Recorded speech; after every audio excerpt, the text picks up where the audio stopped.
Welcome to the meeting of the Minnehaha County Commission. It's a gorgeous morning, and we're glad all of you could be with us. We'll start our meeting with the Pledge of Allegiance.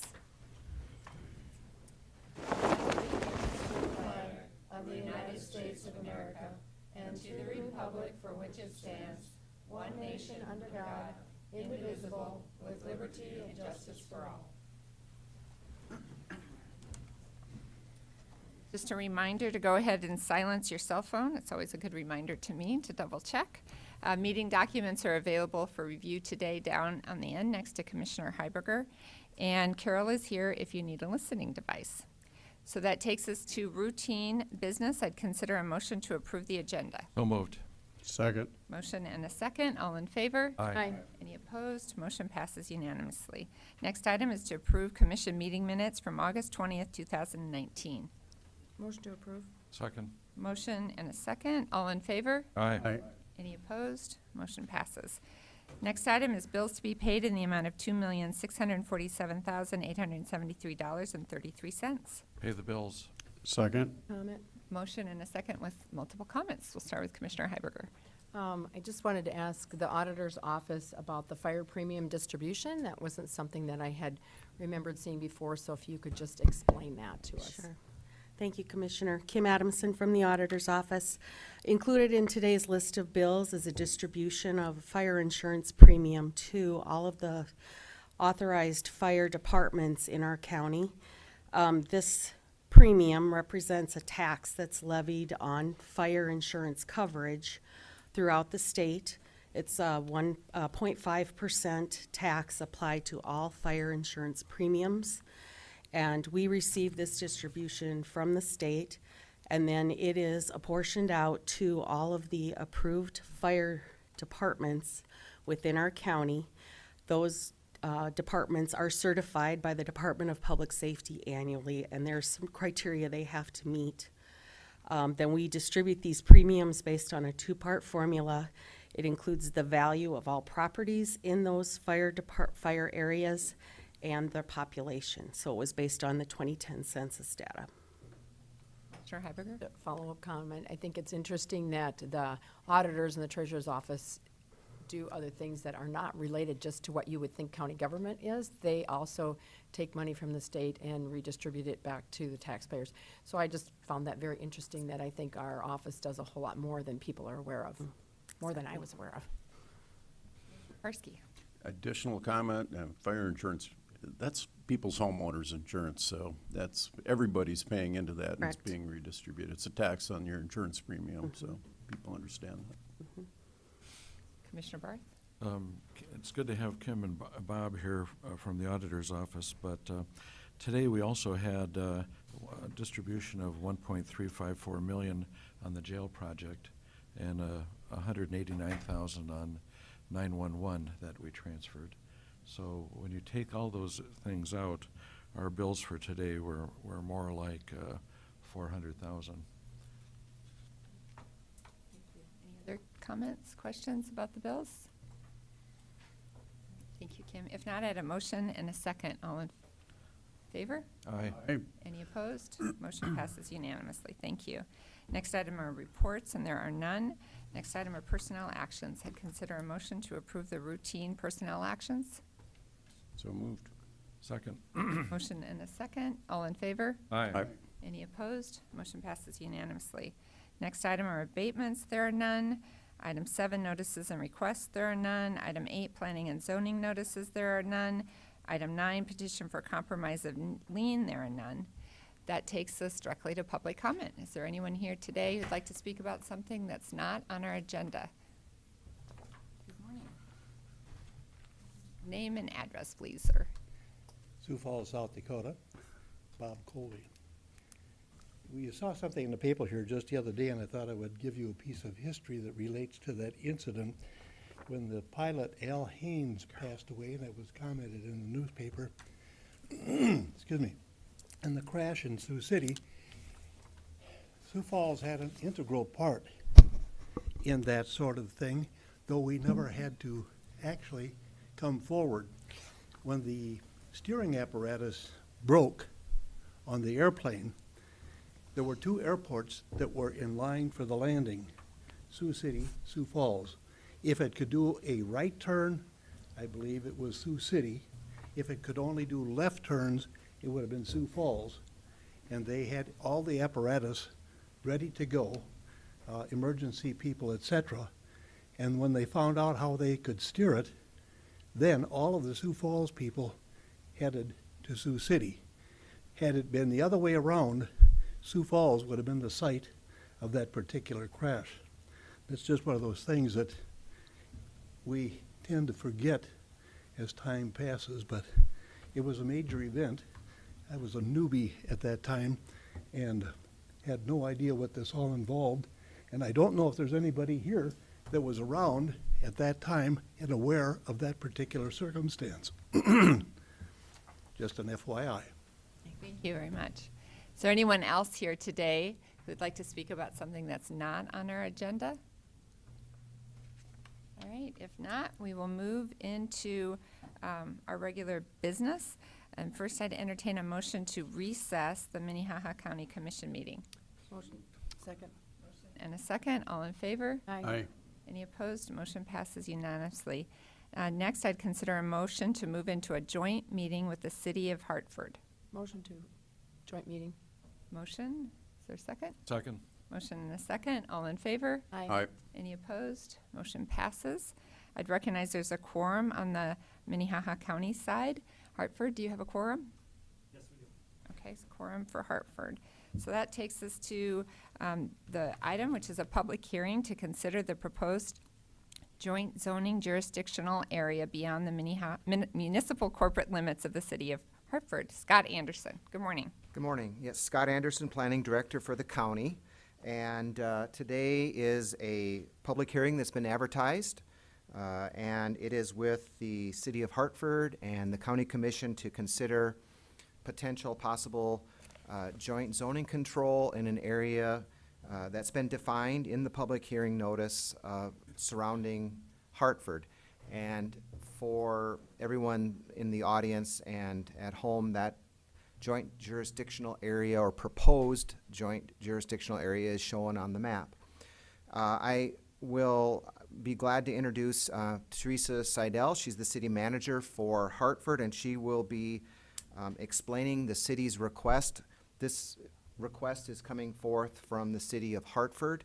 And just a reminder to everyone at home and in the audience and the commissions, we, as a county, we have a joint jurisdiction with the City of Sioux Falls, a joint zoning jurisdiction with the City of Sioux Falls, and we also have a joint zoning jurisdiction with the City of Del Rapids. Those are all implemented in the 1980s, early 80s and mid 80s respectively. So I'd be glad to answer any questions. Otherwise, and I'll be here for other questions throughout the hearing. Otherwise, we can turn this over to Teresa Seidel, and she can introduce the request and answer any questions you may have as well. Thank you. Thanks.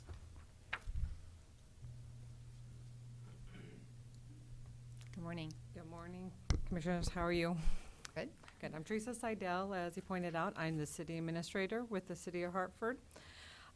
We are before you requesting joint jurisdiction with the county.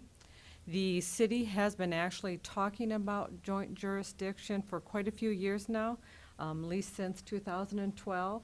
We've been discussing it with our planning board, with our city council. We've involved CCOG in the process just to find out a little bit more about it. We've looked at the advantages and disadvantages of joint jurisdiction and how the process actually works. You know, the advantages we've looked at definitely encourages responsible growth. And, you know, a city that is close proximity to Sioux Falls, we are experiencing growth, you know.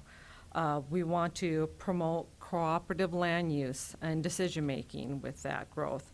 We want to minimize any potential rural or urban conflict as we grow. We want to make sure we make it easier to annex land, you know, that it fringes upon the city, and we want to make sure that when we do that annexation, we can service that land. So we want to just simplify it for the city, for the landowners. We want to, like I said, make sure we have orderly growth within that.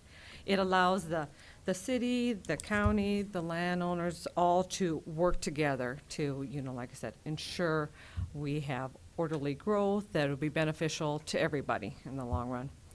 We do realize, with, joint jurisdiction, it does add another layer of government. It kind of slows down the process too. If somebody wants to do something within this joint jurisdiction, they'll have to go through a joint board versus just, dealing with the county. So we realize, that's another layer of government they got to go through. It kind of slows down the process. But we think in the long run, the long term, joint jurisdiction is, the advantages, definitely outweigh the disadvantages of it. So, after we've had these meetings, we've decided to ask to move forward with joint jurisdiction. Like I pointed out before, we are a growing city. Hartford basically has one of the highest growth rates per capita in the county. So we have over the last, just within the last 6 years, we have actually annexed in 2 new developments, which have over 162 acres in them.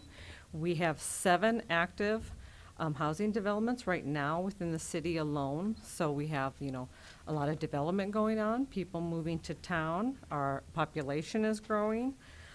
So we just want to make sure that our identified growth area in our comprehensive plan, is one that, we can service if annexation is wanted by those properties.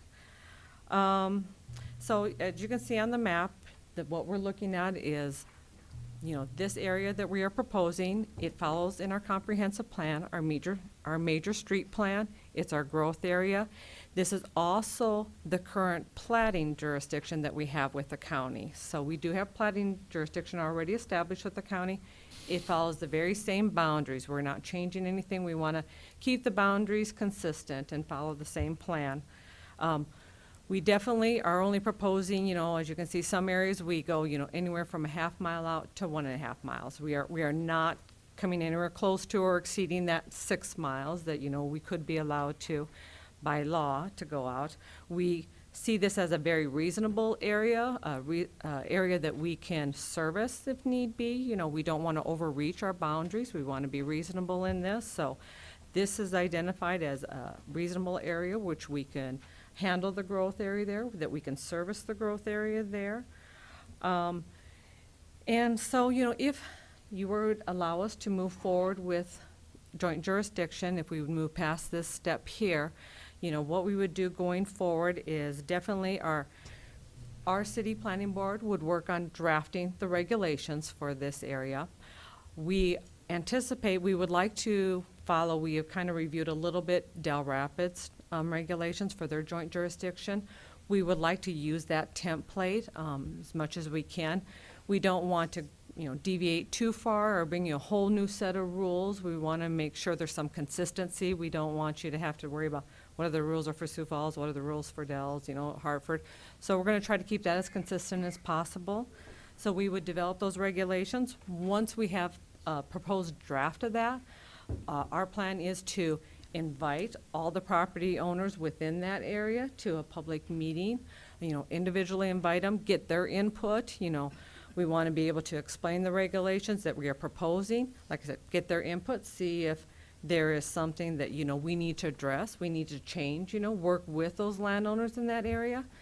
And then, once that process is over with, then we would definitely present it to county staff for their review and input, and then hopefully move forward with finalizing it, as we go. So our request today here is basically for at this step for you guys to hopefully approve our comprehensive plan and allow us to move forward with the joint jurisdiction process. Any questions? Your questions? Do you have the projected growth areas for Hartford for the next 10, 20 years? They are in our comprehensive plan, and I sent that to the county. Is Okay. that with I you? missed that, I'm sorry. No, I can certainly pull that out here. Let me find it here.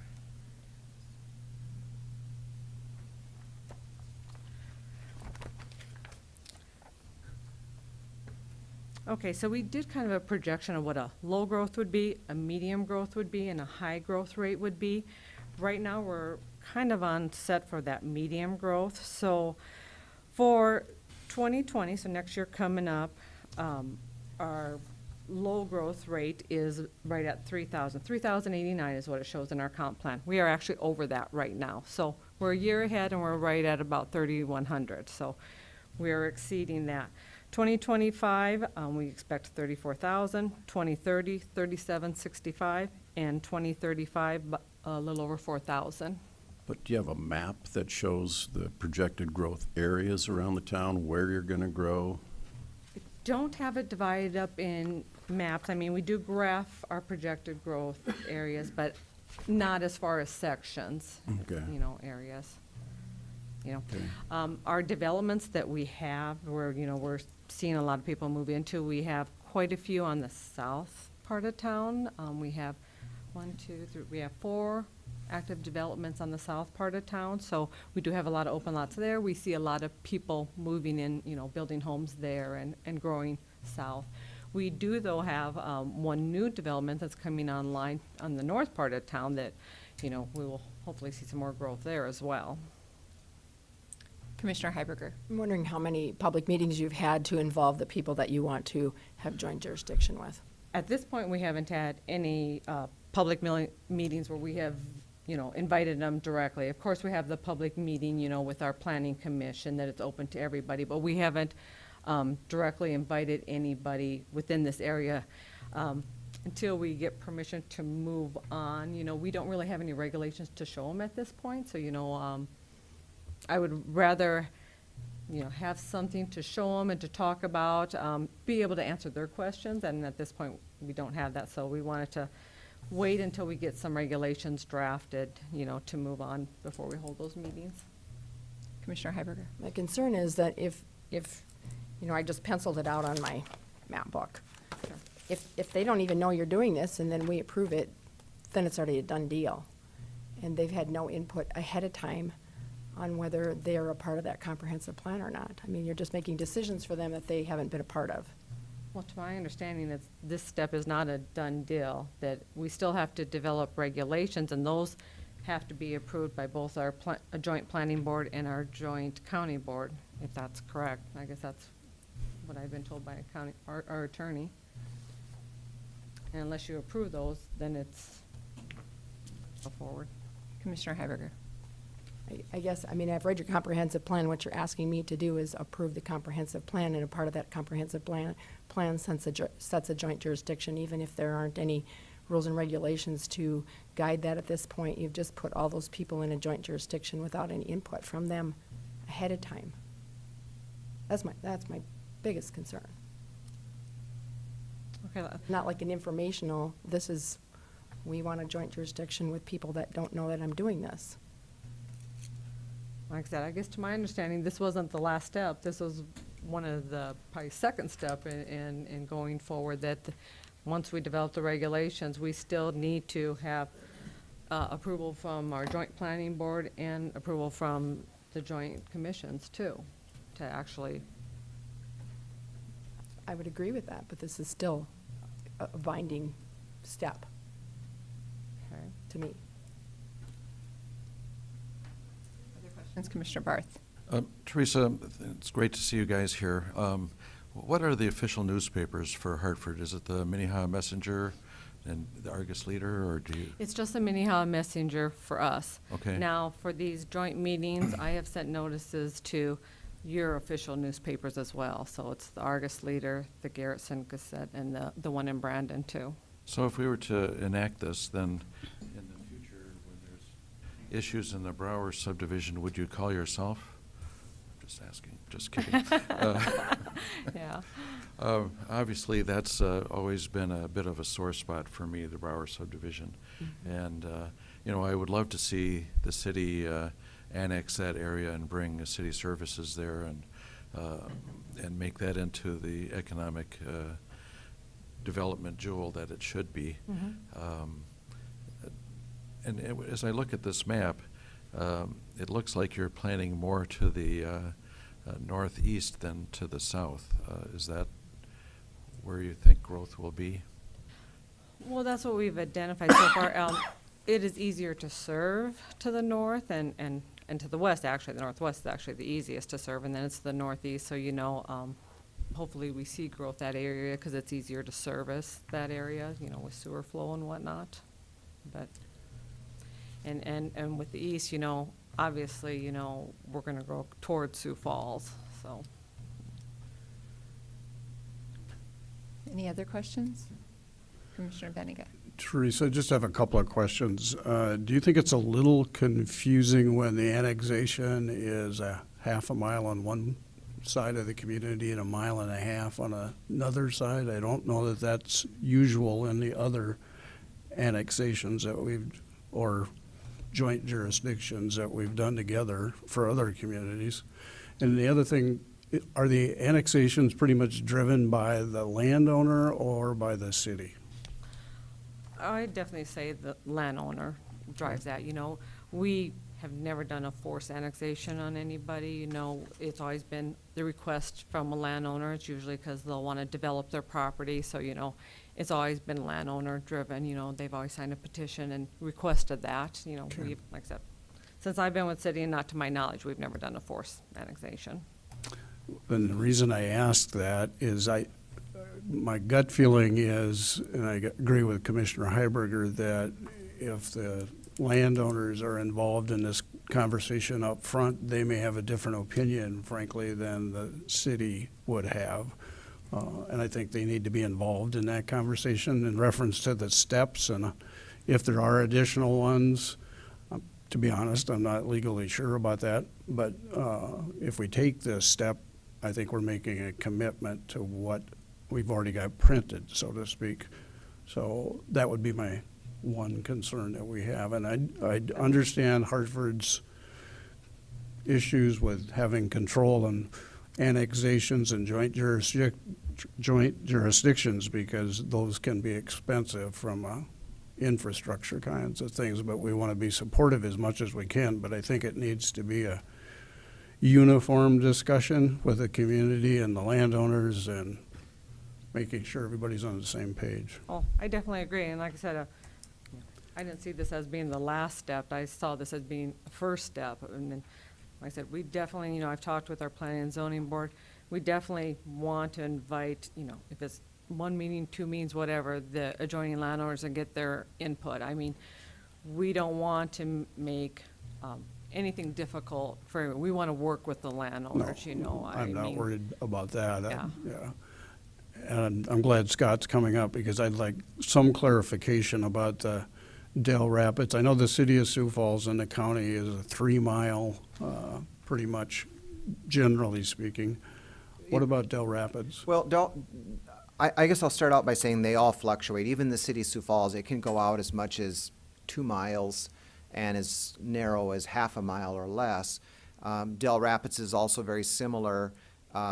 It's basically, I would say, generally a half a mile around the city of Del Rapids, except where it goes out towards the interstate and the interstate interchange. Okay. That's also included, and that's about 2 miles. So it does fluctuate. And I just wanted to also sort of address Cindy's, or Commissioner Heiberger's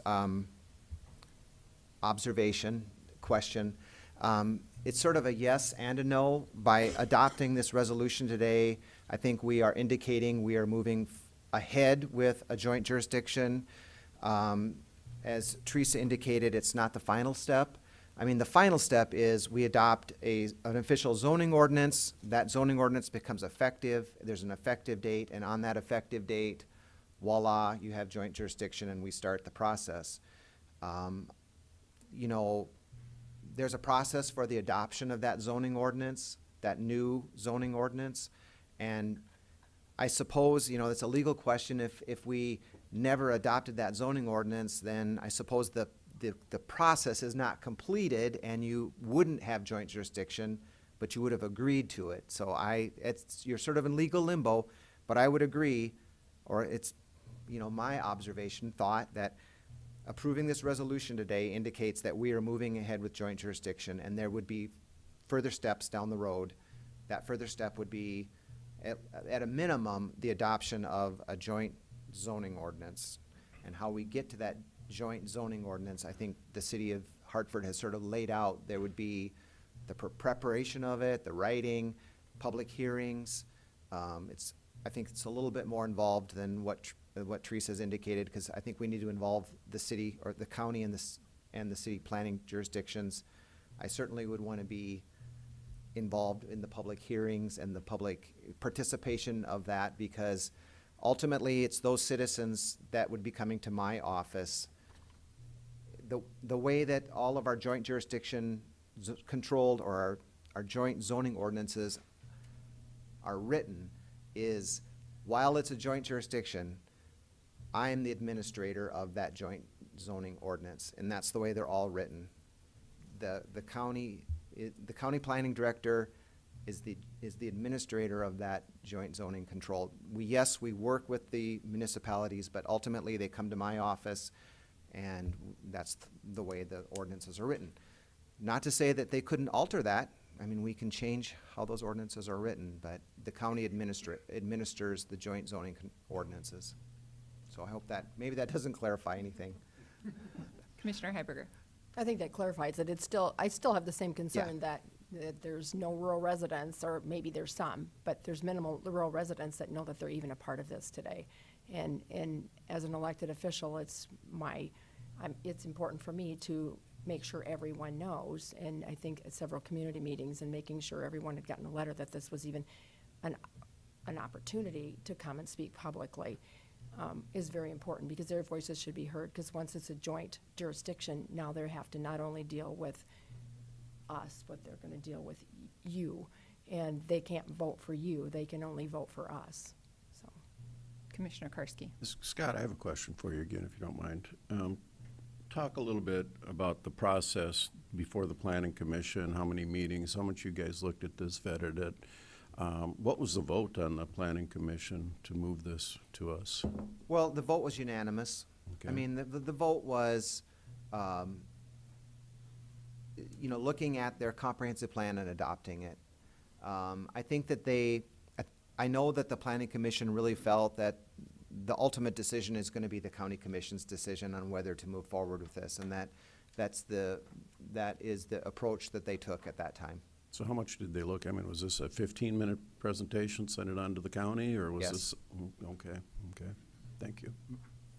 Before you leave, one thing, because I did reach out to Scott and ask for the minutes of that meeting, and it appears from the minutes that nobody came to speak either in favor or against this. Is that correct? That's correct, and the hearing was also advertised in all of the papers. As Teresa indicated, I requested that we advertise in all the official newspapers, not just the Hartford paper. But that's not unusual for public hearings either. I mean, that's, part of the downfall of public hearings, and that's why, as I indicated in my memo, I think we really need to go beyond that and have, when we adopt that zoning ordinance, if we decide to move forward, we need to have the active participation of all the property owners out there. And you may recall that when we were, we've done this several times before. When we were re-adopting our drainage ordinance, we had, and Jeff was highly involved at that time with that. We had several meetings at different locations, Del Rapids and Brandon, and some of those we had 200 or more people show up. And I know, and when we were revising and adopting our new comprehensive plan, we had several public hearings, and we had them at West Central, we had them at Tri-Valley, at the school districts, and many of them we had 100 or more people show up, like at Tri-Valley. I know Cindy Heiberger was at that one. So we had a really good participation on what people wanted to see in their comprehensive plan, and then we move forward with that. And I really was very pleased with how those processes were carried on, and I really would like to duplicate them with this, because it's very important that we actively seek everyone's participation, and my concern is public hearing notices just don't really do that all that well. And in this kind of a situation, it's difficult to post a hearing notice on a piece of property I mean, we can do flyers, and we did that with the adoption of our comprehensive plan. We posted flyers at community stores, gas stations, making people aware. So, Madam Chair. Commissioner Barth. The Planning Commission, while it may have expeditiously pushed this through, we've discussed joint jurisdiction over and over and over because obviously sometimes and actually fairly often, one of the other bodies fails to show up with a quorum, and so things get delayed. And you know, we also know that it will be more work for us going forward, where we may have joint Minnehaha, Hartford, joint Del Rapids, Minnehaha, joint Sioux Falls, Minnehaha Board of Adjustment, then Minnehaha, and we eventually, who knows, we'll have Crooks and Colton and Humboldt, hopefully not Sherman. But anyway, the fact is that we're going through meeting after meeting after meeting, and it's not like my fellows on that body are heavily compensated. I have a job, and I love my job, but the other members of the Planning Commission get a pittance for their efforts. Okay, so I think we've given the proponents an opportunity to speak. Is there anyone here today who would like to speak in opposition to this? Good morning. Could you just identify yourself and give your address, please? Mike Grace, Hartford. I'm one of the property owners. I'm not against the thing. The only thing, we wish we'd have got a notice. You know, we found out, Friday or Saturday that you were having this meeting.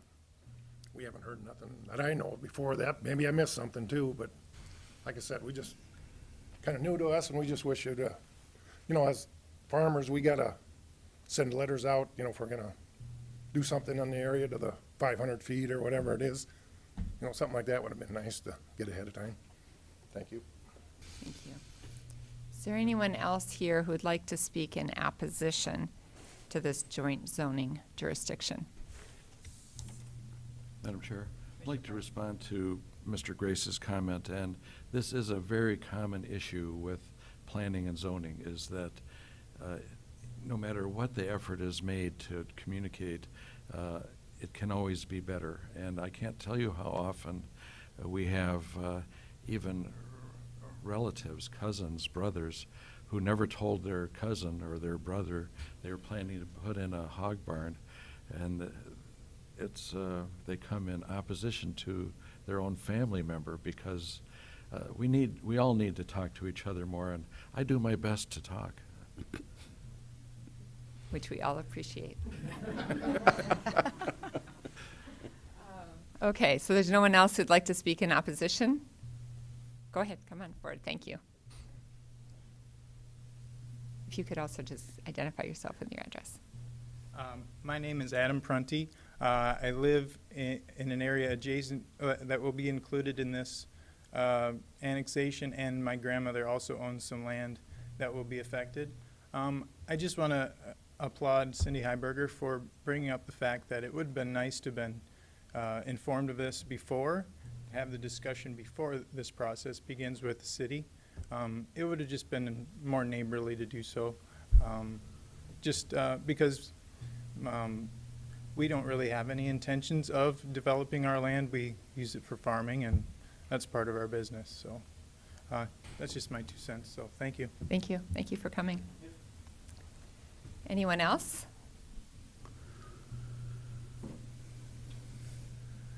Okay, well, I'm not sure if there's anybody that wants to speak in rebuttal to that. Both comments were basically about lack of notice. And if not, I'd open it up for discussion.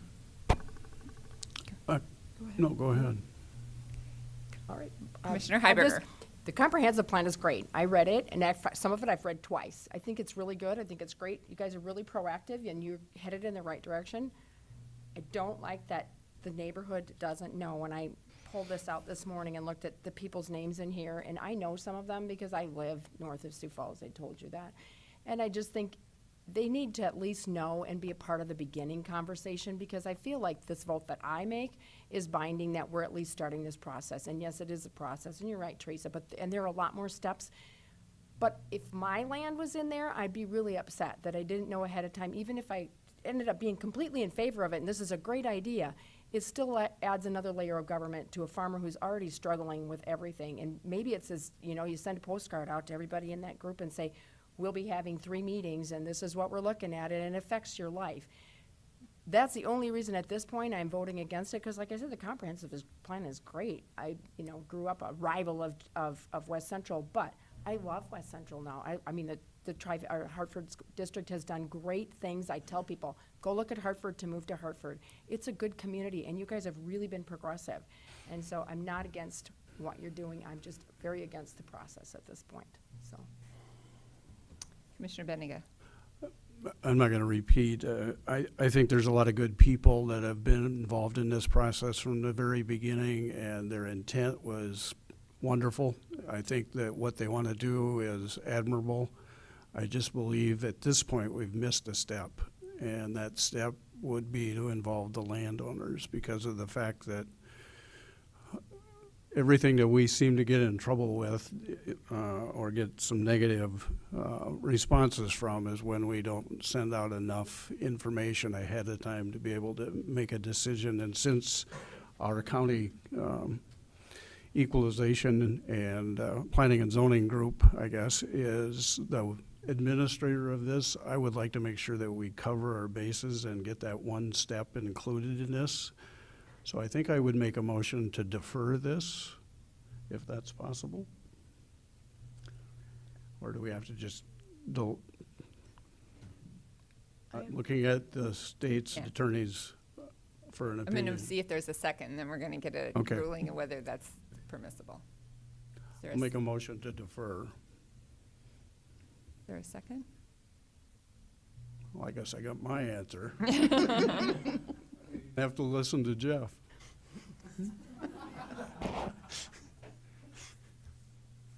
Madam Chair, there's hands up over Oh, there. sorry. Just a Commissioner comment. Karski.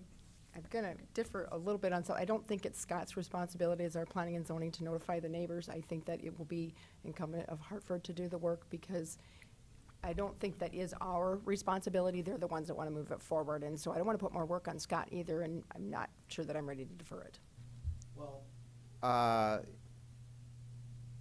So typically in these type of situations, we can run the GIS, the property owner list, and then we would provide that, the most current list of property owners that we have to the city, and we would let them sort of take the lead of how they want to try to notify these people, if that's your desire. But you're right, it's not really at this point, it's Hartford's request coming forward to you, not the county's, so. Commissioner Heiberger? One more legal question, and that is if we don't defer but we don't make a motion, it just kind of dies for lack, and then they can bring it back when they're ready without us having to divert and set a date at this time. I think that we can just not make a motion as far as this county side. Sorry, I put you in a bad spot. That just came to my thought. That's okay, that's okay. Well, Madam Chair, I think that, I think you can certainly defer it, but I think you would probably, then you're left with the decision of whether or not you want to republish another public hearing. And I would think that, because of the concern of public input, I think that's the question that, that would be before you is are you comfortable, republishing, again? Because I think that would be the important aspect here. Scott? Well, and something came to mind, and something came to mind for me is, if you were to defer it, typically we defer to a date specific, and I'm not sure how long this might take. I mean, I hate to have to rush the city of Hartford, that we have a public hearing, and how long it's gonna take, and what the appropriate time to, meet with people would be. I know that when we've done public hearings, or big open houses like this, and given the ag community, doing it in the middle of harvest, you're also gonna be criticized that, I was trying to get my corn in and I couldn't attend this hearing. So we typically don't like to, so the best time to do these type of big open houses is basically November through April 1st.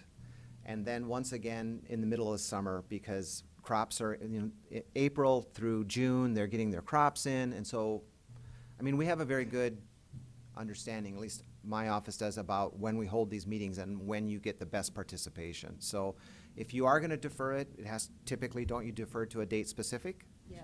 So we need a date specific, and I'm not sure how you would, what date that would be to get everyone on board with a public hearing or a public open house. Commissioner Benega. I'm going to withdraw my motion, and I want to clarify when I said that planning and zoning was responsible for this. I was talking about the decision-making process and the annexations, not so much about doing this process. So, but I will withdraw my motion. Commissioner Karski.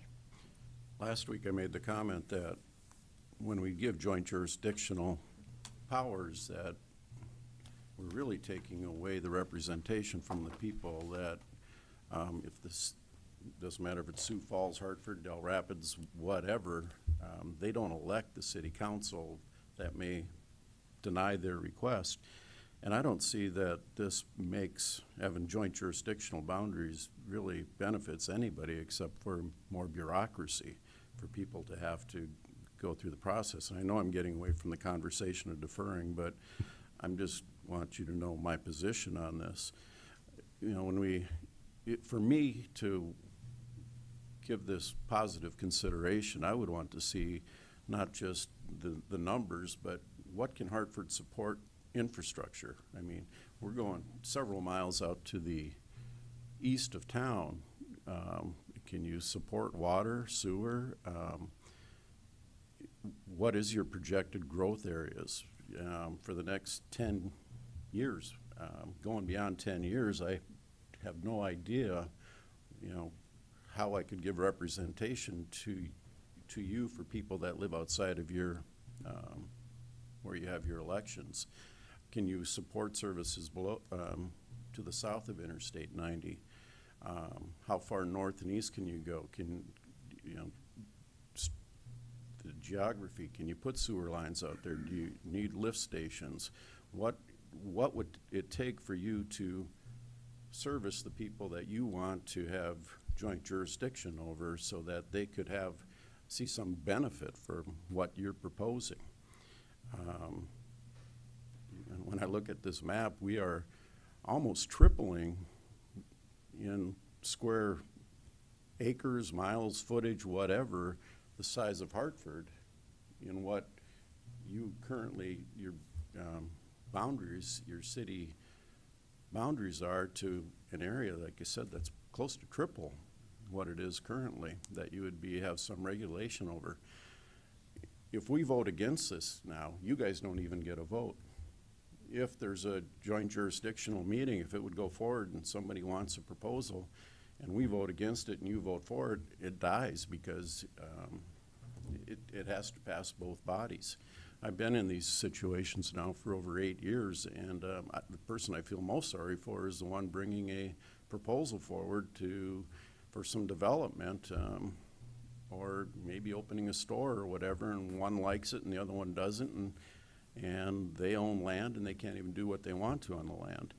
I think that while I respect the municipal opinion, as far as what they would like to see next door to them, it's still in the county, and we have to give equal representation to those people. So I really can't support this. I could support it if I could see where you're looking at growing over the next 10 years and you say we really need to control this area.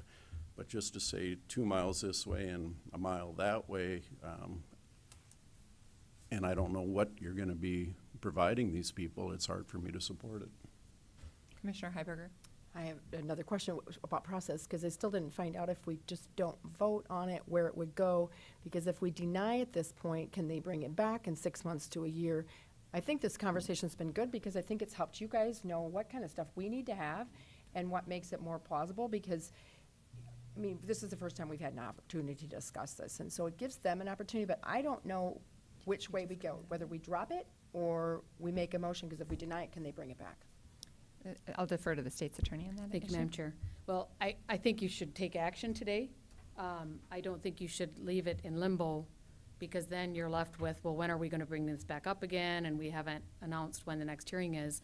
I think that, if you, decide that this isn't ripe for your consideration and you'd like to have some more input from the community, that I don't think there's anything that prohibits this from coming back in 30 days or 90 days. I don't think there's any time frame within which they're barred from bringing it back for your consideration.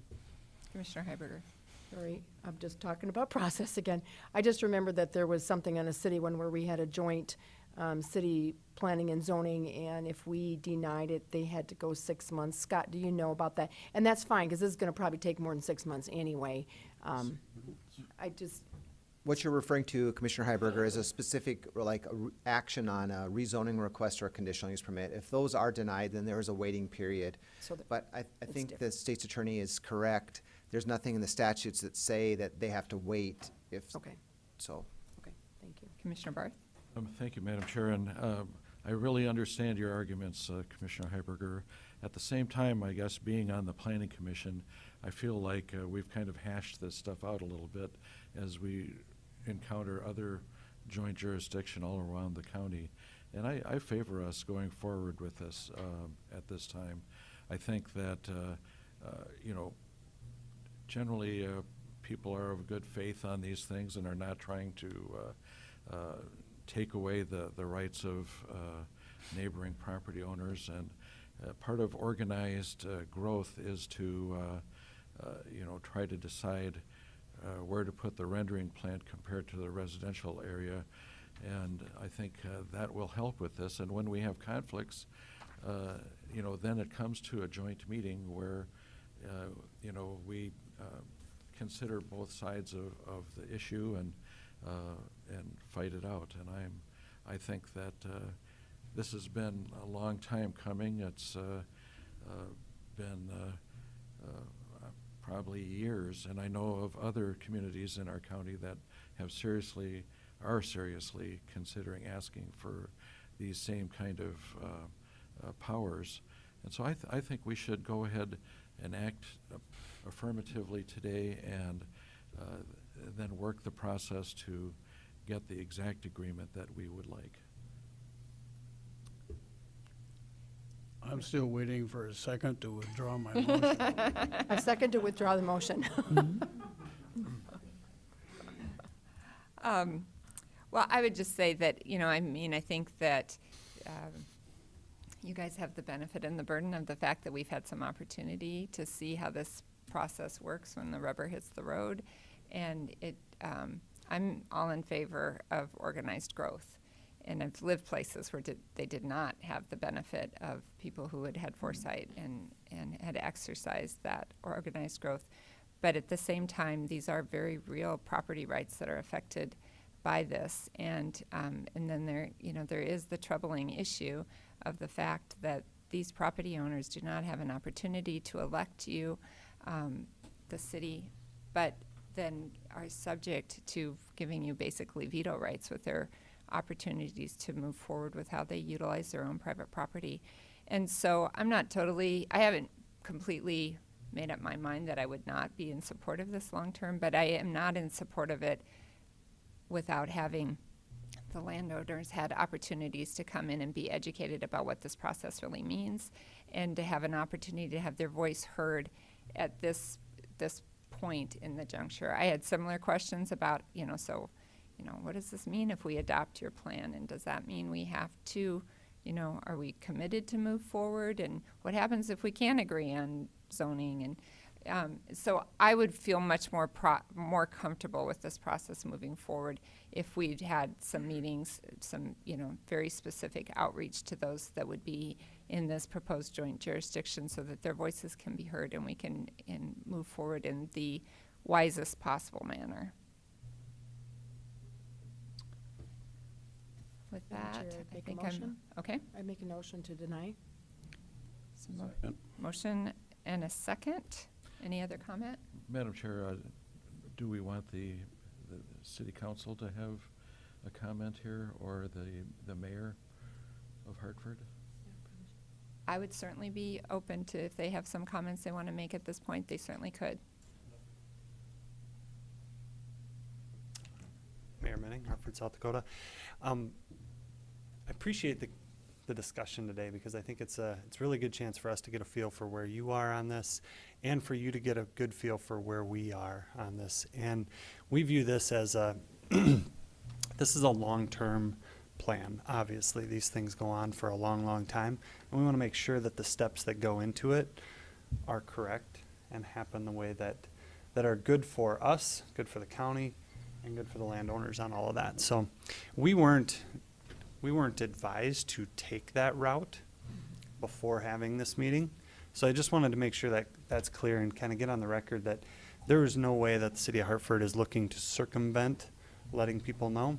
In fact, the advice that was given to us was really to go through these steps, invite landowners, go through that.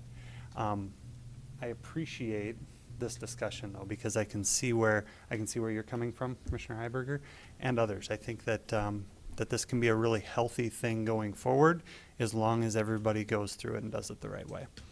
The last thing I'd like to point out is this joint jurisdiction area, we don't look for that to be an encumbrance on those landowners. We want to make sure that whatever happens in that joint jurisdiction, that we don't end up being an encumbrance on them when we grow out to them. So I think it's healthy to have those discussions if they're putting up something major in that area, that we're at least part of that discussion too, because we're going to grow out there. And eventually, rather than them being a problem for us, we're probably going to be a problem for them. So I think having those discussions on the front end is always healthy. So appreciate the discussion today, and we will look at next steps and talk and continue our communication with that. Thank you. Thank you. Is anyone else?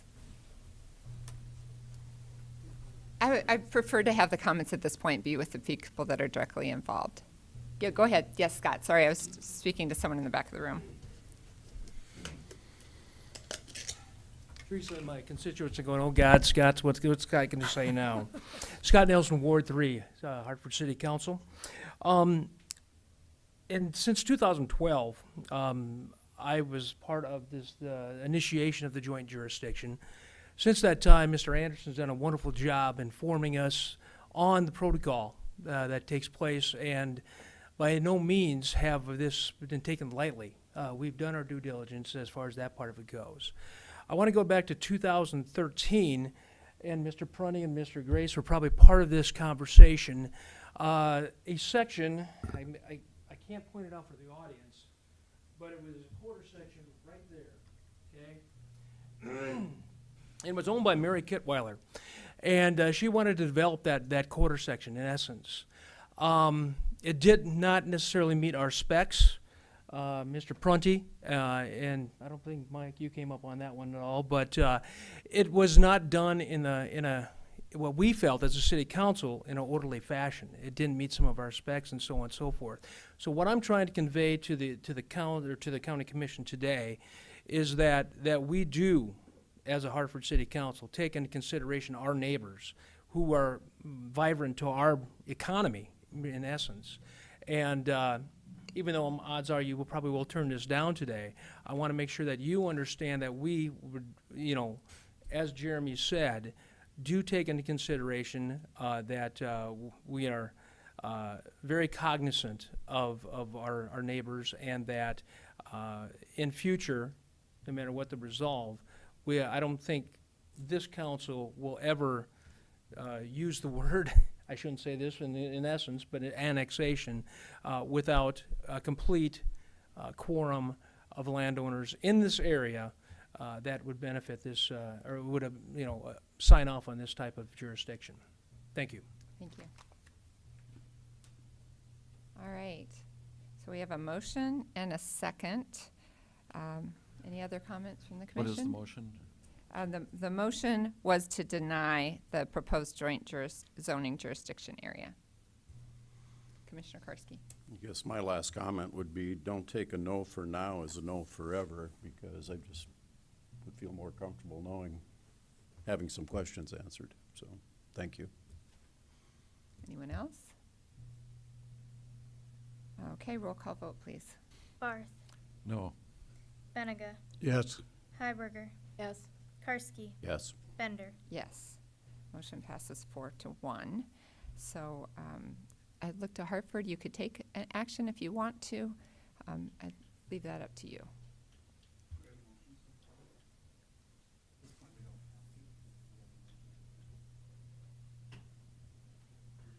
Okay, thank you. Okay, so I would entertain a motion to adjourn the joint meeting of the Minnehaha County Commission and the Hartford. So moved. Second. Motion and a second. All in favor? Aye. Aye. Any opposed? Motion passes. Hartford, would you like to take similar action?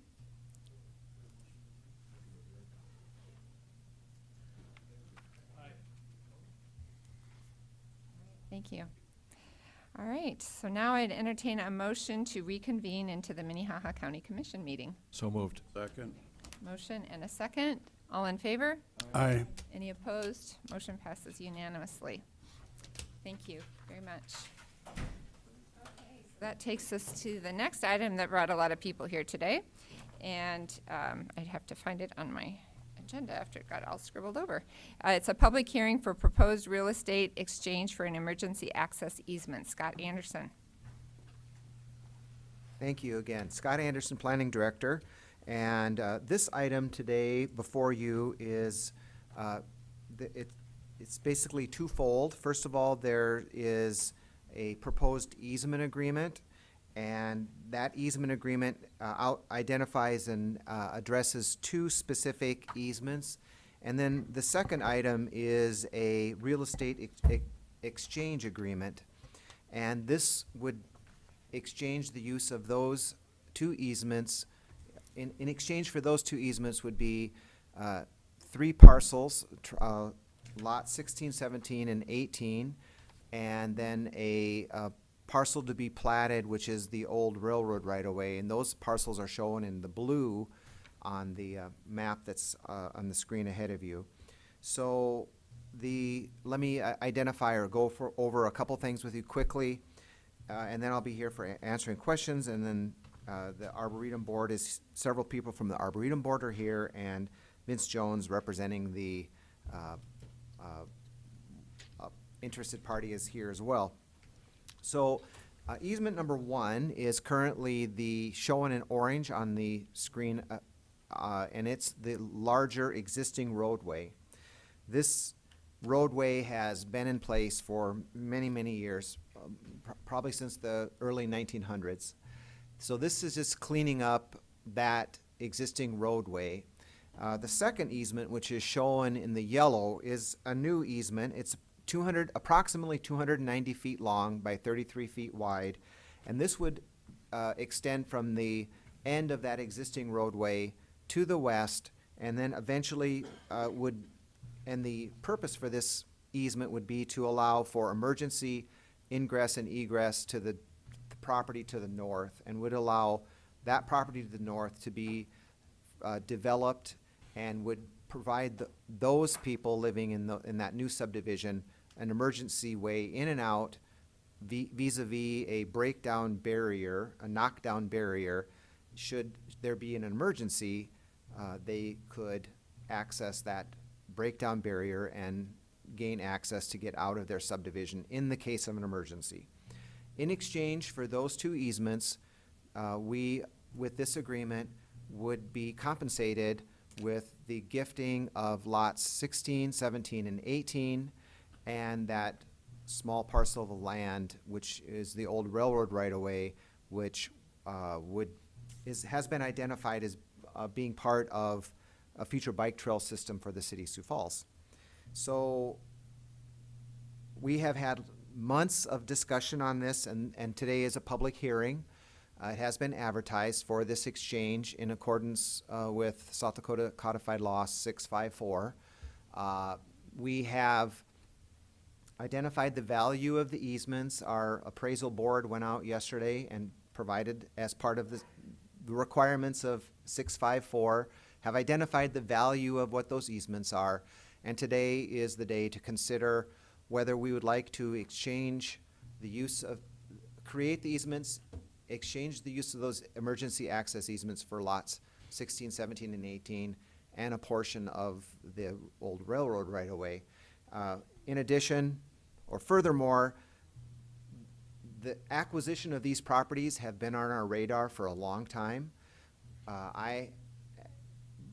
Prior to our joint powers agreement with the city of Sioux Falls and the Arboretum, I had written a grant to try and obtain 16, 17, and 18 through Game Fish and Parks, and the county was awarded that grant, and then subsequently that property was sold to a developer, and they no longer wanted to, the previous owner no longer wanted to sell those to the county. So this has been on our radar to acquire this to enhance that existing park area out there, and it also falls into line with the future land use plan that the park has to acquire those properties. So it all fits in nicely in an overall goal that we would like to see. So I would be glad to answer any questions. I can show you a couple of pictures, and this is the actual survey document showing easement 1, which is the existing roadway, and this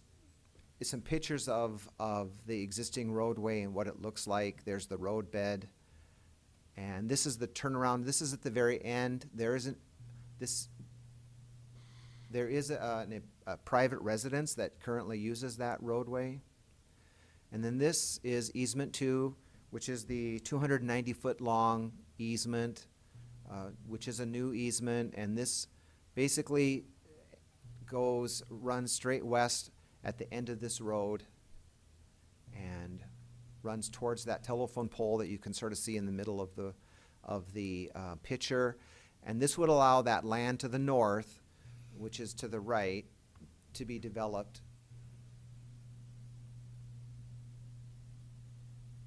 You can see there's a little hill there, but the property is to the north of that little knoll hill. And once again, this is sort of a close-up of that area. So I'd be glad to answer any questions that you have. And there are many people here that are keenly interested in what kind of action is going to occur today. So I would be glad to answer any questions. Any questions for Scott this time? Thank you. So, is there anyone here that is opposed to this proposal today? If so, it's an opportunity to come and speak. Still Robert Colby and still in Sioux Falls. Many years ago, I was involved with this particular piece of property. As you look at these 3 lots here, they're basically undevelopable. So they have next to no value. They're a POS, property oversold, or parcel oversold. You could never build on it because it's on rock. You can't put a basement in. You'd have to build slab on grade. You would not be able to put in sewer, water, or any other utility. If you did electric, you'd have to build concrete pyramids to put in the pole because you can't drill down to put in electricity and bring service in. Highway 42 the state will never grant an easement into this to access these pieces of property because of the location. It would be a suicide venture for anybody who wanted to try to live there. You could put a game stand up there and you could use bow and arrow because you'd never be able to use a rifle, and even that would be limited as soon as the city moves out there. So it's basically a useless piece of property. If it were worth anything, Sam Aston would have bought it a long time ago. Now, as opposed to this easement here, the emergency easement, that puts a burden upon the city and/or county, whoever has the eventual ownership of that, because they have to maintain access for people to come off here and go in. Now, most of the parks that we have in the city and other county, there is a time frame when the park is closed. Because of that access, you would not be able to ever close the access coming in here. It's the same problem we had when Rosenboom's had their house over here, maybe it was over here. When they had their, we could not close off the road and we could not have complete control of that park area. We could not control it. We had to leave it open.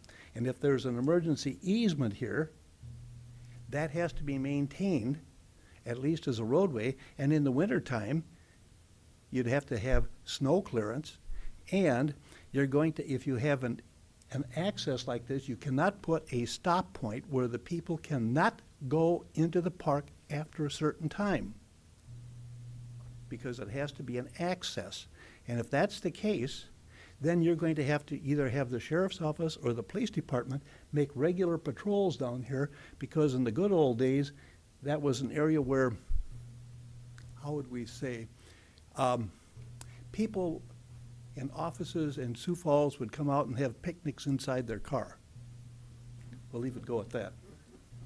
So this, you would not have, no one, either the city or the county, whoever has the final jurisdiction of this, would not be able to close this off and have it, park closes at 10 p.m. Because if there's an emergency easement, you still have to maintain that. So if you have questions of what I have said, I would try to answer them, because I remember this is back at least between 10 and 30 years ago. And we wanted to try to get that. We even tried to get the property going up around the corner that was part of the, along the river, and get that from the Iverson family, but they eventually said, well, at that point, they were talking about the monies it was worth. Now, you're enhancing. This is a giving. We've heard a lot about takings on the dealings with the government makes a person's property less valuable. You are enhancing all of this, and you're not getting anything for it. If you want to grant that easement, I would say, yes, you can have an easement there, $10,000 a month, because we, the county and or city, whoever has final jurisdiction, has to come in and have police or sheriff's office go in there regularly, because they have to make sure that no one who does not belong there should be there. Any questions? Thank you. Is there anyone else here who'd like to speak in opposition to this? You can go ahead and come forward. Give your name and address, please. Colin Barron, Sioux Falls. And I'm not technically speaking in opposition to this, but I am the only resident that lives down there. And I guess my concern at this point is that the orange part, the access easement that they're indicating for the private residents access and for the emergency access, I was contacted about a year ago by the city, by a gentleman by the name of Albert Schmidt. He was very, very adamant about the fact that we needed to have an easement put in place to guarantee my access to my property, because the existing access, which came across the bridge, was closed due to the condition of the bridge. So over the course of the last couple months, I was contacted by the county saying that they are now the ones spearheading this whole operation, and that they no longer felt that there was the need for the easement. So I'm just trying to get clarification as to whether this orange area is going to give me a permanent legal access to my property, or whether that will be up to interpretation in the future and can be changed. Overall, I would say that I 100% support the overall development of the area. My personal residence, I don't think, is affected by it. My concern is that at what point in time can the developer either change my access or tell me that I no longer have an access? So I'm just trying to get clarification on what my legal rights are. I have been in contact with Scott also in regards to this issue. He has basically indicated to me that my only recourse is to hire an attorney in order to move forward with getting an easement put in place that gives me legal access to my home. And the main reason I bring all this up is because the city of Sioux Falls, Albert Schmidt, came to me and he was very adamant about the fact that my legal access that I currently have is no longer there because the bridge has been closed. So he felt it important that this other legal access be put in place. Scott evidently has a differing opinion on that, and he does not feel it's necessary. So I'm just trying to get legal clarification. Do I have legal access through that exact route that I currently use? Well, Mr. Behrens, I'd just say that we're not here to act on that today, and then we can't give you legal advice.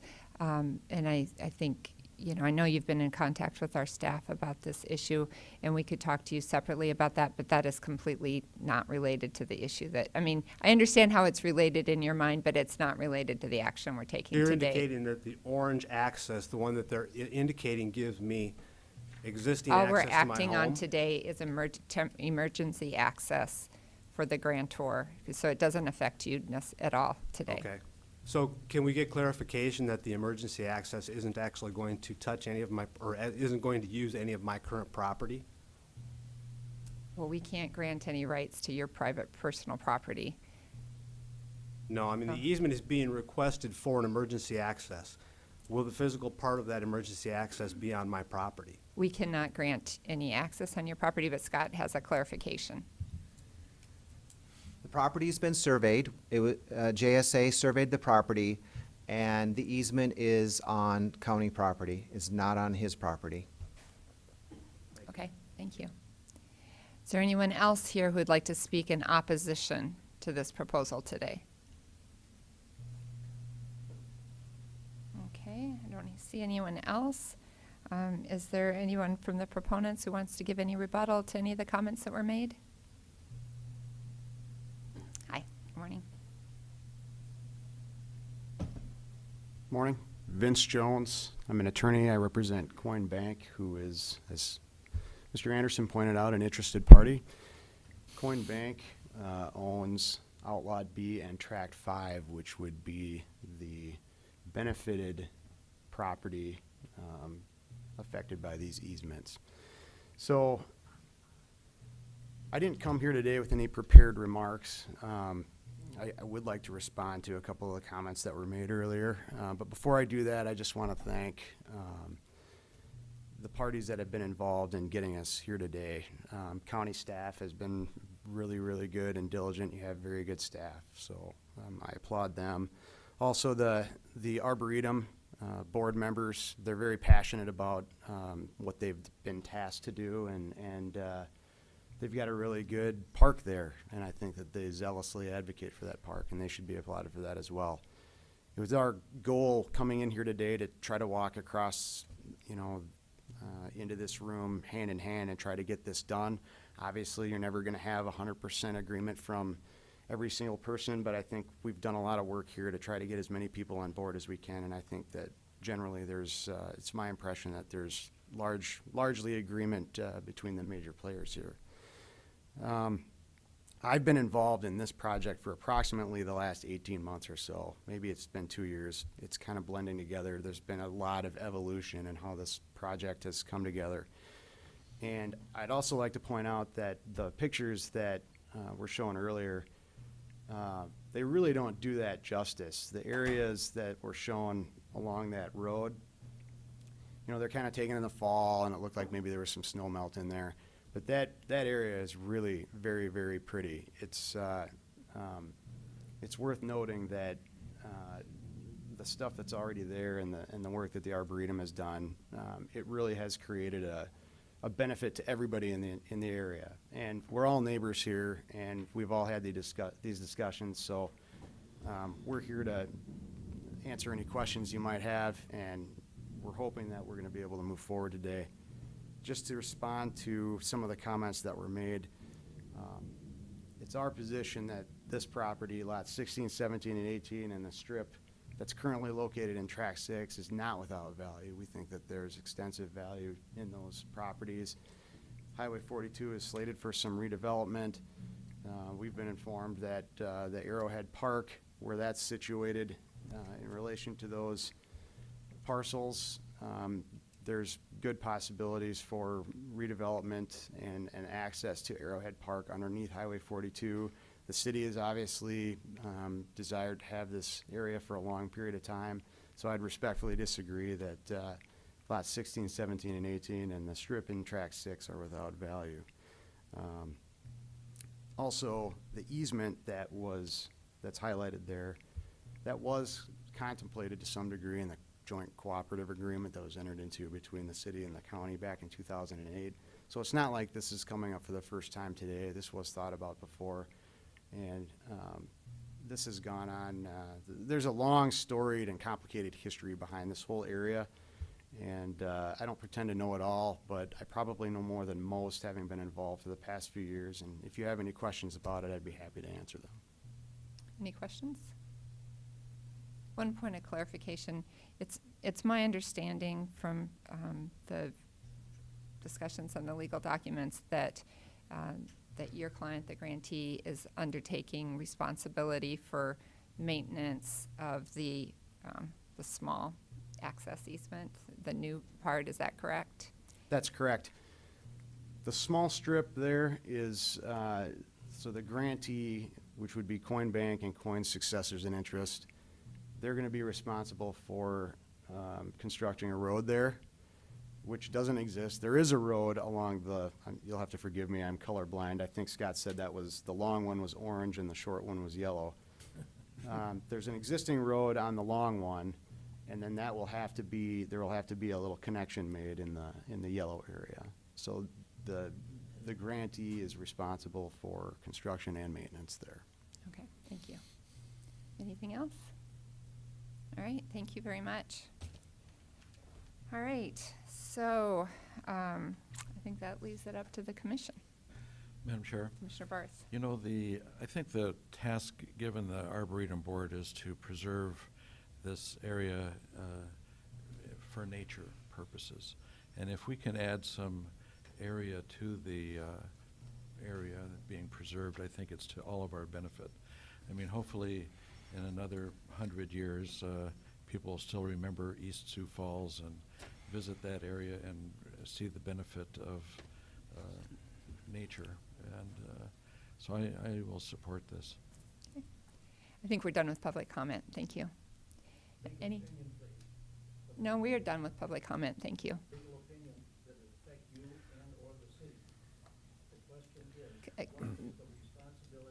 You'll need to come to the, I've said we're done. The commission can ask for legal opinion if they need one. Thank you. Commissioner Heiberger? I don't see in the memo what the motion would need to be, and I don't know if it's more than one motion. And so I just need a point of clarification for what the motions are. Go ahead. I'll defer to the state's attorney. Thank you, Madam Chair. Well, the board would need to, if the board wanted to move forward, you would be adopting a resolution. And so basically, the motion would be to adopt the access easement and the exchange agreement, and to authorize the chair to sign those documents along with a resolution. Madam Chair, I would make that motion and ask for a second. I will second that. Okay. There's a motion and a second. Any further discussion? I have a question. Commissioner Karski. I'm understanding two different things here, so I just want clarification, because we're talking about the emergency access, that yellow section, but all the resolution does specifically refer to the orange section also, and that's granted a permanent easement there too, but the comments I heard is that this is just to the yellow, but this is both, isn't it, Scott?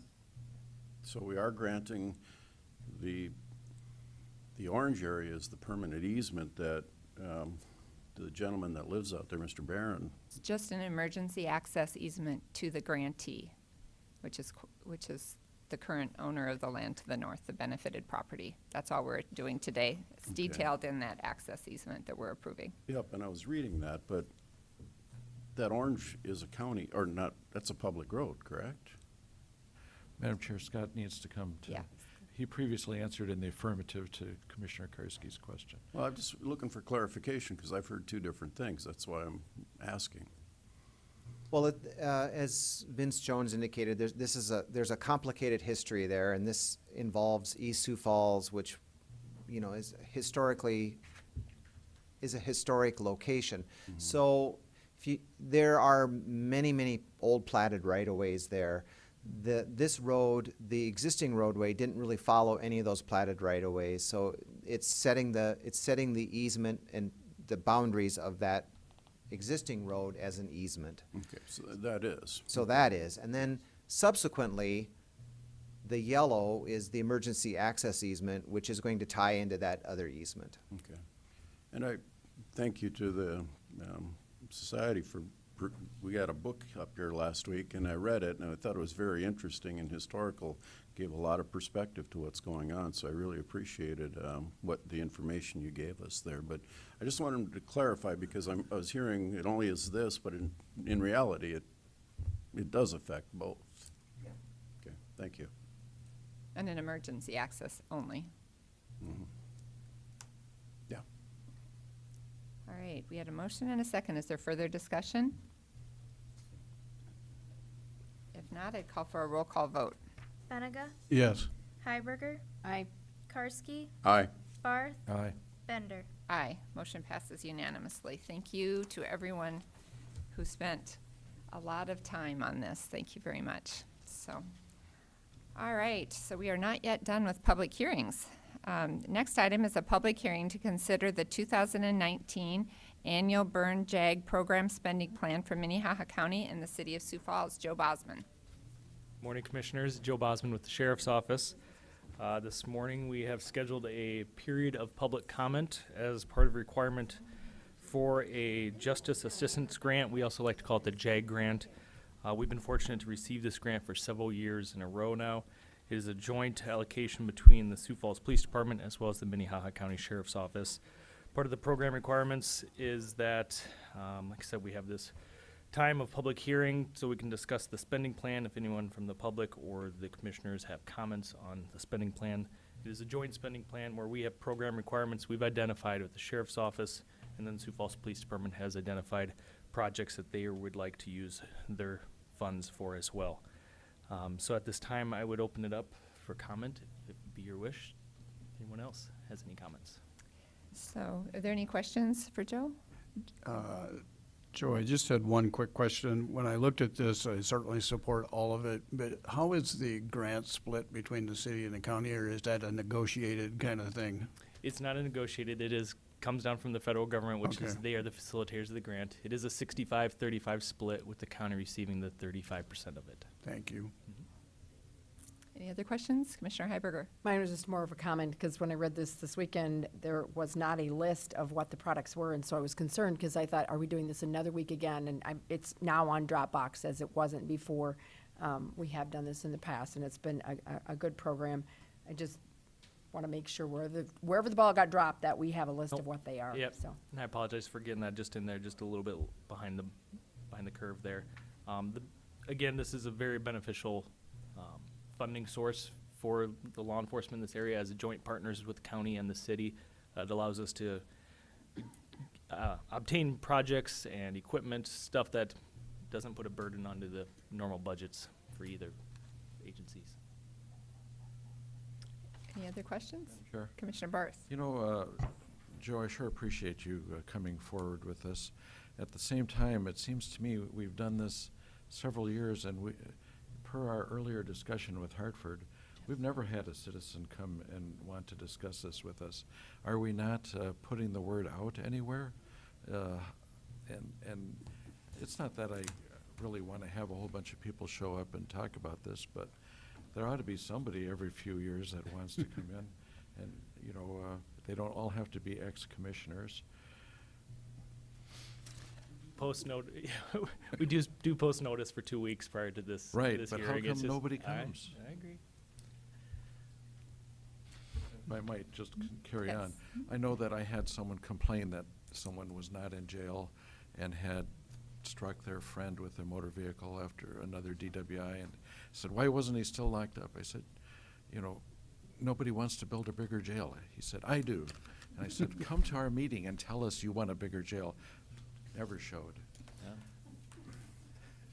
Okay, so we've given Captain Bosman an opportunity to speak. This is a public hearing, and even though the room emptied out after our last one, I will give anyone who is opposed to this the opportunity to speak if they would like to.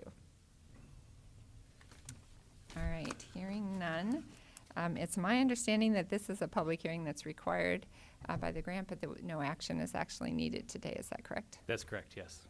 All right, so we did our public hearing, and as Commissioner Barth pointed out, nobody came and wanted to talk about your binoculars and your digital cameras, but we are glad you are going to ask for them because we know they are needed. All right, so that takes us to item 13, which is to authorize the chairperson to sign an agreement between the City of Sioux Falls and Minnehaha County for the 2019 Burn Justice Assistance Grant Program Award for Disparate Allocation. I'd make a motion to authorize the chair to sign this agreement for the 2019 Burn Justice Assistance Grant. Motion and a second. Any questions or comments? If not, all in favor? Aye. Any opposed? Motion passes unanimously. Thank you very much.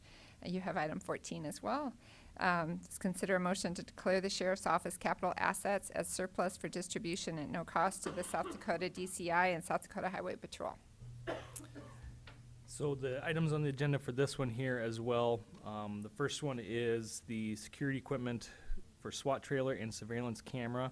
This was something that last fall, if you remember, I was up here talking about an old FEMA trailer that we had used as a command post. You may have seen it at the fairgrounds. It had some older and aging security equipment in it that the trailer was kind of in need of repair. We ended up deciding to surplus the trailer, but the equipment inside was something that maybe we could find a useful life somewhere else.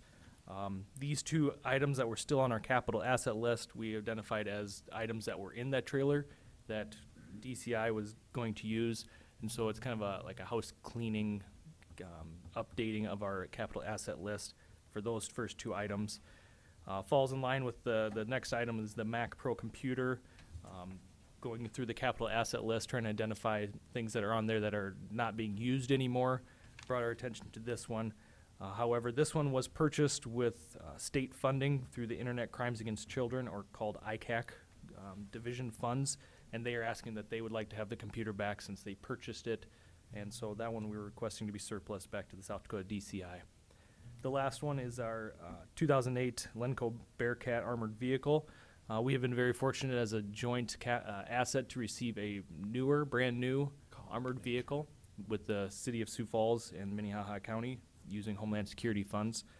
The 2008 Lenco Bearcat vehicle still has a useful purpose in our area that we feel would be a benefit to our citizens and jurisdictions by giving it to the South Dakota Highway Patrol to be stored here in Sioux Falls, with the understanding that if we need a second piece of armor for a scene of or a critical incident, the Minnehaha County Sheriff's Office and the Sioux Falls Police Department would still have access to that second piece of armor. As you can imagine, it is very beneficial for our officers that are responding to individuals that are possibly armed, especially in a rural setting. If you can imagine a person with a rifle in his house and it's got a quarter-mile driveway, how do we get up there to either get close to ready to rescue somebody or begin those forms of communication with that individual? Armored vehicles have allowed us to accomplish that safely. So this one is one that we are going to remove from our books but still have able to be used with. All right, any questions? Not, I'd entertain a motion. Motion to approve? Second. Motion and a second. All in favor? Aye. Any opposed? Motion passes unanimously. Thank you. Thank you. So that takes us to item 15, which is to authorize the chairperson to sign an agreement for professional services with Short Elliott Hendrickson for preliminary engineering and type, size, and location study for structure 50206-100 DJ Boothie. Right on time. Morning, Commissioners. DJ Boothie, Highway Superintendent. We are completing our annual bridge inspections this year, and our consultant that's doing the bridge inspections came across a structure that has had some pretty significant deterioration over the last 2 years since its last inspection. And they notified us of it right away. We haven't received a formal report yet. When we do receive that formal report, I do know that we'll be recommending that it's posted for reduced weight loads. In the meantime, we decided that this is on our county highway system. Because of the load reduction and the condition of the structure, we do want to design it and replace it as soon as we can. It's not so bad that it needs to close or anything like that. There's not any safety dangers to the public or anything, but because of the serviceability of it, we do want to make sure that we replace it. We did not have it budgeted for this year, but we do have a lot of money that we can move from one project to another and afford this design fee. And then if you recall, the federal government and through the state government, they're giving us some bridge money. And so if we do need extra funding for this year, we would be asking for a budget supplement through that bridge fund that we received. And it's over $1 million. So this structure is 50-206-100. It's about a half a mile west of 115 in Sverdrup Township, and it's on County Highway 122. Right now it's a two-span concrete structure, 122 feet long, and what we would like to do is hire SEH engineering firm to do the preliminary engineering or the type, size, and location, which is a preliminary design to find out what the structure will look like once we go to do the design and replacement of the project, hopefully next year. The fee for this work is $44,047.50. Like I said, the schedule, we'd probably be doing this TS&L, have a recommendation for the replacement type, do the design in the late fall, early winter, and hopefully be able to bid it out for construction starting next year. If you have any questions, I can stand by. Questions for DJ? Motion to approve? Second. There's a motion and a second. I do just have one question. So DJ, is there any particular reason that there was so much deterioration over the last couple of years? Was it weather related or? The type of bridge construction that this is it's called a double T. It's made from concrete that we've just seen a lot of problems with from the 1970s and 1980s. The way that this is designed, the water and salt water runs down the side of the bridges, and it kind of hangs from the underside of the bridge on the exterior, on the outside of the bridge, and there's just a lot of deterioration where it sits on the abutments on the ends of the bridge. Then it sits in that same kind of salt water mix, and also in a lot of gravel that coming off the road and sits in there, and it just stays wet. And so the combination of just, I think, an era of relatively poor concrete, and then it being subjected to a wet, moist, saltwater mixture for extended periods of time. We've seen a lot of problems with these types of structures. Okay, thank you. All right, motion and a second. Any further comments? All in favor? Aye. Any opposed? Motion passes unanimously. Thank you. So that takes us to item 16, which is to consider a motion to authorize the chairperson to sign purchase agreements for land parcels to acquire right-of-way to rebuild County Highway 146 from South Dakota Highway 11, 7 miles to the Minnesota border. DJ. Commissioners, our team has been working on this 146 reconstruction project for over a year now, and we've got internal staff and also our engineering consultant basically every single day working with landowners trying to negotiate right-of-way purchases. We try to not come every single meeting with a new purchase agreement, and so they've gotten to the point now where they've successfully negotiated 20 different parcels that all the purchase agreements are included in this packet, and they're requesting your approval to execute the right-of-way purchase. If you would like, I can go through every single one of them with 20 separate ones. I'm hoping that we can just do one approval. They, generally speaking, are to make the right-of-way on County Highway 146 go from less than 50 feet on one side or less than 100 feet in total width out to 100 feet in total width. There's certain areas where we're installing culverts that we do have to acquire a little bit extra in order to have safe side slopes on the shoulders. But in general, that's what these are for. Commissioner Karski. DJ, all these were negotiated successfully. We're not forcing anybody into condemnation and sale or anything like that, correct? That is correct. With these 20 purchases, they were successfully negotiated. Okay. We're not finished negotiating all of the right-of-way on this corridor. There's a lot of different parcels on a 7-mile stretch of road. So we do expect that we'll be coming forward with some additional properties that are being successfully negotiated, and there may be some other properties where we have more difficult times. Okay, thank you. Motion to approve? Second? Motion and a second. Any other comments? All in favor? Aye. Any opposed? Motion passes unanimously. Thank you. So the next item is to consider a resolution to approve property tax proposal for record 20031. Carol Muller. Good morning, Commissioners. Carol Muller, Commission Office. Yes, before you today is a action request where we are asking you to approve a property tax payment proposal for record 020031. This particular property is, I believe, 6 years behind on property taxes, and Auditor Litz has worked with them to create a payment plan where they have offered to pay $614.75 in 8 installments, with the first due on September 10th, 2019. The last payment will be due on April 10th, 2020, and will be greater than $614.75 because there will be additional accrued interest for those back taxes. So we would ask for your approval on this one. You've had several payment plans come forward, and I believe you'll have 2 more next week. Madam Chair, I'll make a motion to accept this. I do have a question. Second. Motion and a second. Commissioner Barth. So Carol, when we send out notice that you're behind on your taxes, do we let property owners know that their ownership of said property is in jeopardy? That would be a question for the Treasurer's Office. Or do you have the information, Bob? I can answer that as well. Bob Litz from the Auditor's Office, and we've been working closely with the Treasurer's Office on all these tax deeds this year. And yes, they are afforded many opportunities, not to mention annually they get their tax bills in the mail.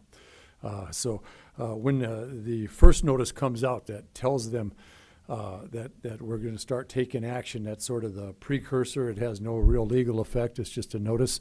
And then after that, we serve everybody that's involved with having a lien or has an interest in the property if we can find them.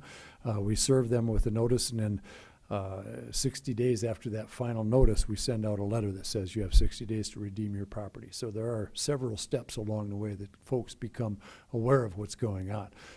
Caveat to that all is locating everybody sometimes. People pass away, they go pass away in other states. We just can't find much information out about them, and hopefully the publication portion of that will satisfy that requirement.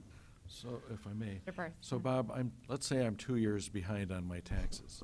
Do I get a notice that says your property will become forfeit without these taxes? No, you get your standard tax notices that you're delinquent. Oh, at The what amounts point are do you accruing scare on me? that. Pardon me? At what point do you scare me into paying my taxes? Well, that would be after 3 years, and then the third Monday in December. That's where we send notice out that the title or the county has a certificate of redemption for those taxes on your property. That's your first notice that the legal process is beginning, and so that would it's just about a total of 4 years. I just wonder, Madam Chair, if we're giving people enough of understanding of don't ignore this item, this needs to be paid, because it seems like people go for, in this case, 6 years, Bob, is it? And suddenly they're alerted to the hazard. Meanwhile, most of us know right off the bat we have to pay our taxes. Other comments or questions? Okay, I have a motion and a second. So I take a roll call vote, please. Heiberger, Aye. Karski, Aye. Barth, Aye. Benega, Aye. Bender. Aye. Motion passes unanimously. Thank you. So that takes us to the next item, to consider the following actions regarding the disposal of surplus property for Minnehaha County. I know Carol's name is on that, but I'll take that. Okay. Originally was scheduled for it, but nobody, including me, knew if I was going to be back. I hope to be painless and expeditious on this. This involves the annual surplus property auctions Minnehaha County is once again participating in this with the City of Sioux Falls annual surplus property auction. County departments have identified items they no longer have use for and would like to have declared surplus for disposal or transfer. Combined list of all items was sent out to county departments, so they had an opportunity to first request the transfer of any item for their department's use. After county departments had an opportunity to request items, the commission office sent the list of remaining items to outside nonprofit agencies so they could request items to be donated to them. The items have been divided into 3 exhibits for your consideration and action. Exhibit A contains a request from facilities for the transfer of a John Deere garden tractor and a John Deere Gator vehicle.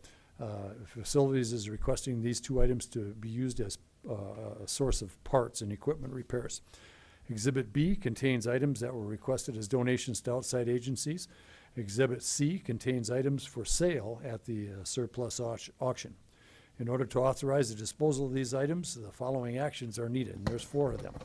3 motions and 1 authorization. First motion that we're asking for is the motion to declare property shown in Exhibit A as surplus for transfer from parks to the facilities for use as parts.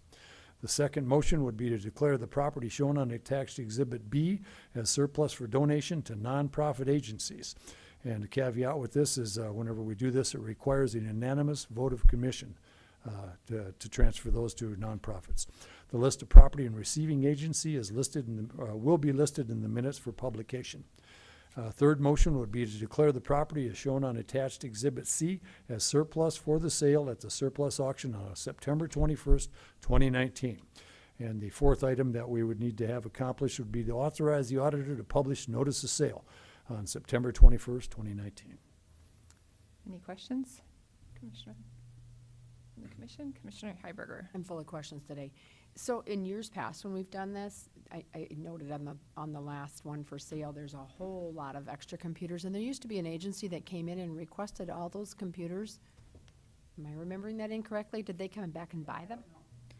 I think there's been times that people have taken all those computers, and then there's been other times that we wind up recycling them. Okay. Depends on what goes on out the sale there and a variety of circumstances, but there's nobody come forward this year asking for all those. That said, some of the nonprofits have asked for some of those computers. So. Any other questions?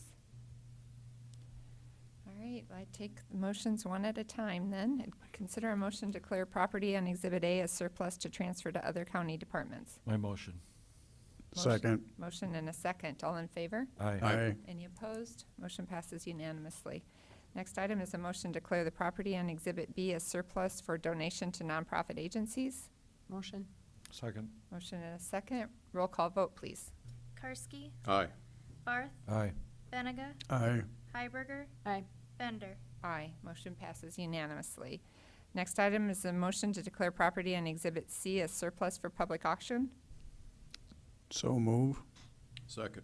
Motion and a second. All in favor? Aye. Aye. Any opposed? Motion passes unanimously. And finally, a motion to authorize the auditor to publish the notice of sale on September 21st, 2019. So move. Motion and a second. All in favor? Aye. Any against? Motion passes unanimously. Thank you very much. So that takes us to item 19, is to authorize the chairperson to sign a lease agreement between Minnehaha County and the Sioux Empire Fair Association. Carol Muller. Commission Office. Before you today is a request to sign a lease agreement with the Sioux Empire Fair. You have a management agreement with them, and we want to put the lease agreement, which has happened in the past before, we want to get those dates set as the same thing. So this is a lease arrangement that would match the management agreement dates, which would end in 2023.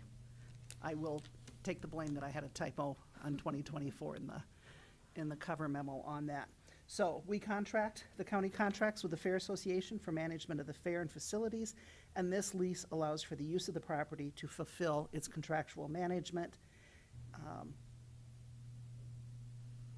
for the fair and the activities that go on out there. I would stand by for any questions you may have. Here, is this basically an extension of our current agreement without any drastic changes? That- Defer to Carol? Yes. Going back in history, the last time there was a lease was in 2012, and it expired in 2014, had not been renewed. So we're just catching up.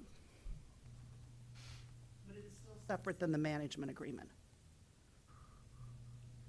Any other questions? If Motion not, to approve. Second. motion and a second. All in favor? Aye. Any opposed? Motion passes unanimously. That takes us to item 20, liaison reports. Are there any liaison reports today? Commissioner Karski.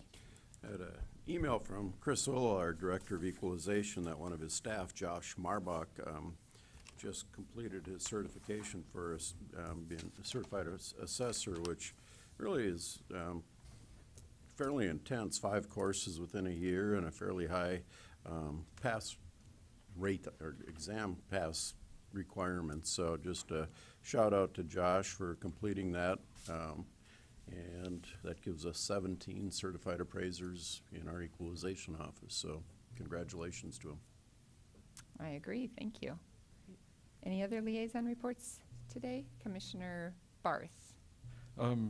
Fire chiefs had a meeting, and had been some issues with radio towers that were no longer functioning that caused some dissension, and it's been decided that Metro Communications will continue to pay the insurance on them and repair them. Great, I heard it was a great meeting, so thank you for attending.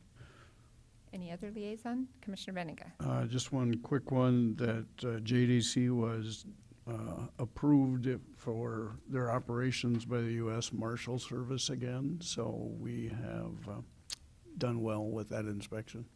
Great. More good news. I love good news. Anything else? All right, that takes us to item 21, new business. Is there any new business? 22, any old business? Feels like we've had a lot of business today, so Commissioner Chair, Barth. I'm going to, on old business, you know, last week we approved a nuisance declaration on that one property. A citizen who had gone by there said it wasn't that bad. And so before we bring in the bulldozers, I'm hoping that we can reconsider it. I am expecting personally to drive by it during this next week, and I think that we gave them a deadline of next week. It would be great if the property owner were to come in and talk about his efforts. I agree. Anything else? under Madam old? Chair? Yes. Sure. 17 years ago today, I proposed starting our meetings with the Pledge of Allegiance, and while it didn't happen that day, it's happened since then, and we use it every week. We're coming up on the anniversary of 9/11. Okay, thank you. Anyone else? All right, if not, I'd entertain a motion to recess the Minnehaha County Commission. So moved. Second. Motion and a second. All in favor? Aye. Any opposed? Okay, we will try to get started again about 11 o'clock.